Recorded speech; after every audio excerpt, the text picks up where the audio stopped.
Fala, gente boa, Alexandre Antunes aqui, esse é o Teoria da Inspiração, começando acelerado como sempre, mas eu começo falando para você curtir este canal, curtir este vídeo, compartilhar este canal, apertar o sininho, dar o like, fazer comentários. E eu tô aqui para falar sobre um filme que acabou de estrear no cinema. Eu tô falando aqui, ó, vídeo junto aí do lançamento. Estive lá na pré-estreia. E de que filme que eu estou falando? De Thunderbolts, asterisco. É importante falar desse asterisco porque eu não vou dar spoilers aqui da parte principal do filme, que é a razão desse asterisco. Mas eu venho aqui para falar da mensagem por trás da mensagem. Olha, a Thunderbolts está repleta de mensagem por trás da mensagem. Eu quero aqui comentar com vocês, e a gente é direto aqui. E eu já quero aqui comentar sobre o filme e falar para vocês o seguinte, olha só. Filme interessantíssimo, um filme que estreou agora em 2025, em maio de 2025, filme que encerra a fase 5 da Marvel, e é um filme que, olha, eu preciso dizer para você, compensa muito assistir, compensa muito ir no cinema. Olha, faz tempo que eu não gravo nada sobre a Marvel, porque não estava compensando. Capitão América só fiz ali uma gravação rápida, ali, um Reels de 1 minutinho, e eu tenho algumas coisas para falar sobre Thunderbolts, porque é um filme que, além de ser um filme que respeita muito quem gosta da Marvel, as fases da Marvel dos primeiros 20 anos ali, dos filmes todos que teve a saga do infinito, é um filme que também respeita quem é fã de quadrinhos, e é um filme também que tem uma característica que eu gosto muito, que é metalinguagem. Bem, então vamos lá, vamos falar aqui sobre Thunderbolts e o que eu achei sobre esse filme. Então aqui vai a crítica do Teoria da Inspiração. Alexandre Antunes falando sobre Thunderbolts. O filme começa ali com já dando o tom do que vai ser o filme, porque é a Yelena ali, que assumiu o manto da Viúva Negra, né? Isso ela já tem assumido, não oficialmente, também aqui no filme não é dito nada sobre isso, então não é spoiler. Mas ela é irmã da Viúva Negra, né? Da Natasha Romanoff. E a primeira cena já dá o tom do filme, porque é uma cena na qual ela literalmente pula de um prédio. E ela começa a comentar sobre ela estar vivendo uma vida sem propósito. E o filme vai trabalhar muito sobre essa temática.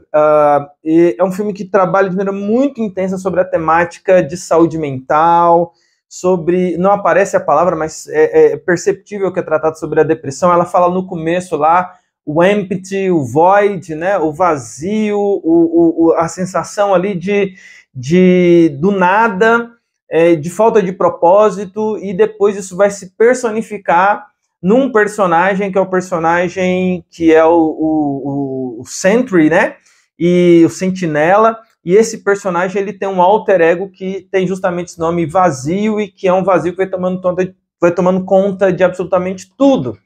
Então, veja, é um filme que ele vai trabalhar essas camadas, é um filme que eu diria muito que vale a pena assistir, vale a pena levar adolescente para assistir, porque não é um filme que traz uma resolução sobre um problema, mas que pelo menos apresenta a existência de um problema de pessoas estarem vivendo sem propósito. E aí você encontra tanto a Helena, que é a personagem principal, o coração do filme, quanto o pai dela também, que está numa outra fase, eu diria que numa crise de meia-idade, e você tem ali os outros personagens também, que é o agente americano, que é o substituto do Capitão América, né?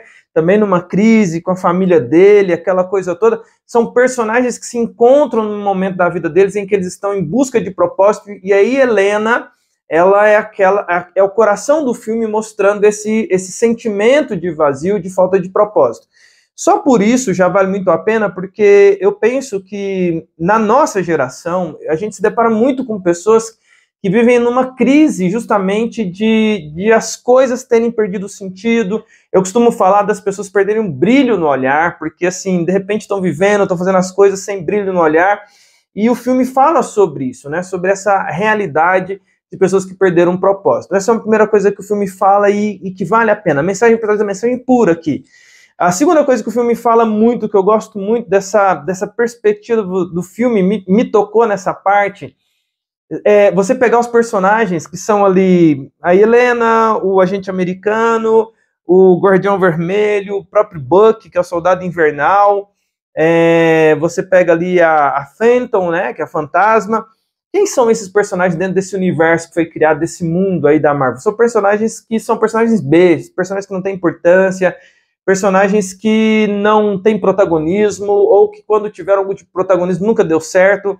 E uma camada que é mostrada no filme é justamente essa perspectiva deles nunca terem atingido o seu ápice. É muito interessante ver o Guardião Vermelho nesse sonho que ele cultiva, e até um saudosismo do tempo de glória, ele falando, buscar a glória, eu quero a glória, e ele até estimula isso no surgimento ali do grupo, ali dos Thunderbolts, e é muito legal essa perspectiva, mas em várias frases, em vários momentos ali deles ali, você percebe isso me pegou nesse aspecto da sensação de você não ter atingido a sua plenitude, o seu teto, o seu máximo, mas também a sensação de que ao mesmo tempo que você não atingiu, você não vai atingir, e você não vai ter reconhecimento, você vai ser sempre o sidekick, você nunca vai ter as oportunidades.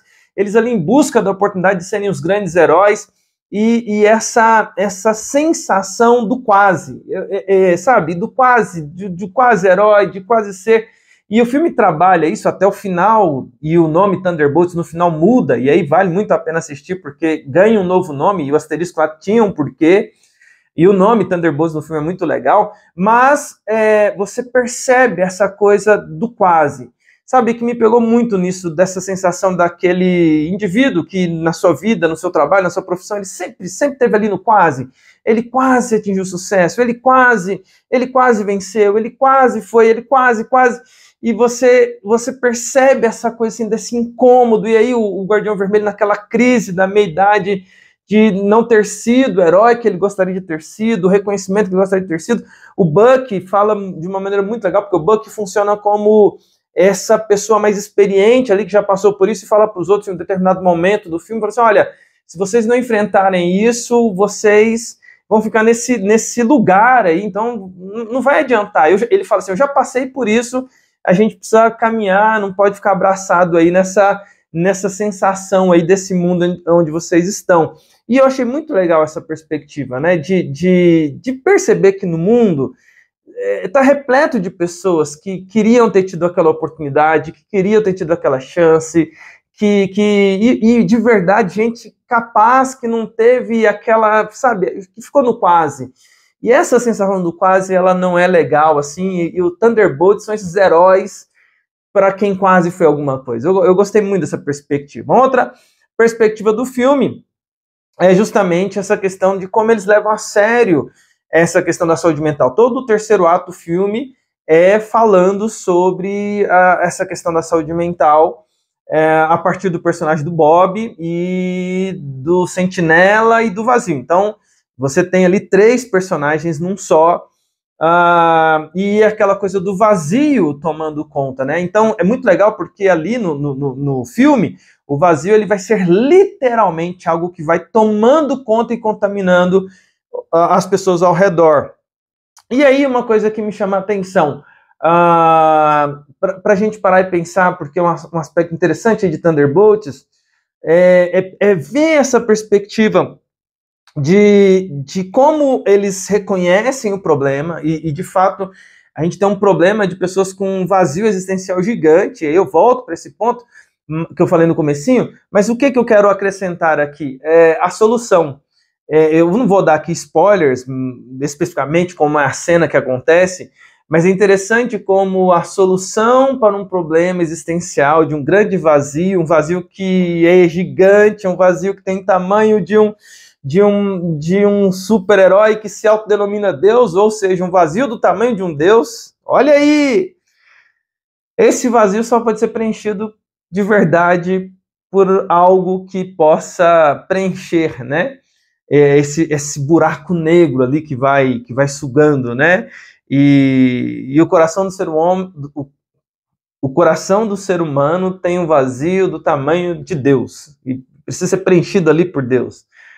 Mas veja, e aí o que eu estava falando, é evidente que é um filme existencialista, é evidente que é um filme da narrativa que o filme tem, mas a solução que o filme tem é encontrar nesse mundo, né? E essa, para mim, é a maior angústia desse mundo, é que você tenta nesse mundo encontrar ali a solução. O filme dá lá a sua solução, a amizade é uma solução ali para resolver um problema do vazio. Na vida real, não é assim, né? O vazio, só Deus pode preencher o vazio do nosso coração, e na amizade, no trabalho, nos relacionamentos, nas férias, no descanso desse mundo, nada soluciona o vazio da alma. Esse vazio só, na minha cosmovisão, evidentemente, a partir das escrituras, esse vazio só pode ser preenchido por Deus. Mas estou debatendo tudo isso aqui porque realmente o filme levanta muitos pontos de debate e eu quero aqui incentivar você a assistir Thunderbolts no cinema, a assistir esse filme porque ele traz lindas aplicações. Dá para falar muitas outras coisas, mas estou resumindo aqui sobre esses 3 assuntos aqui para você ficar com essa ideia na cabeça, para você comentar aqui comigo se você viu outras coisas e para você ir assistir esse filme porque vale a pena a gente parar para assistir um filme que comenta sobre uma realidade tão presente e teve a ousadia de trazer de forma literal alguma coisa que tenha acontecido em muitos corações. Bem, é isso que eu quero comentar aqui sobre Thunderbolts, né? Preste atenção no final do filme, porque o nome dessa equipe vai mudar, o que afeta toda a próxima fase da Marvel, porque eles recebem um novo nome, são batizados ali no final com um novo nome. Tô doido para falar o novo nome, mas não vou falar não, vou deixar você assistir. E quero, evidentemente, depois de você assistir, você voltar aqui para comentar. Se você já assistiu, comenta aqui o que você achou, se é isso mesmo, se tem a ver esses aspectos que eu falei para vocês aqui. Mas é muito bom poder estar gravando e falando de um filme que, de fato, pode gerar muitos debates. Eu torço muito para que esse filme vá bem, porque acho que para adolescente, para jovens, para esse mundo de pessoas depressivas, com vazio, com falta de propósito, esse filme levanta uma bola gigantesca para a gente poder debater sobre assuntos importantes e dizer para essas pessoas aonde encontrar propósito, como vencer o vazio, como você ter um guia, um direcionamento para você conseguir combater, de fato, a depressão. Bem, é isso. Thunderbolt chegou com tudo e é um filme que eu gostei, recomendo. Dou aí uma nota 8 para esse filme, que é notaça. E é isso. Marvel voltando a ser Marvel e teoria da inspiração sendo teoria da inspiração. Esse é o Teoria. E como diriam os mestres Jedi, que as minhas filhas agora estão muito apaixonadas em Star Wars, assistiram toda a saga esses dias, do 1 até o 6, porque do 7 em diante a gente não considera, mas isso é um assunto para outro dia. Mas como diria os mestres Jedi, que a força esteja com vocês, meus padawans. Até a próxima. Teoria da inspiração. Curte, compartilha. A gente se vê. Valeu. Até a próxima.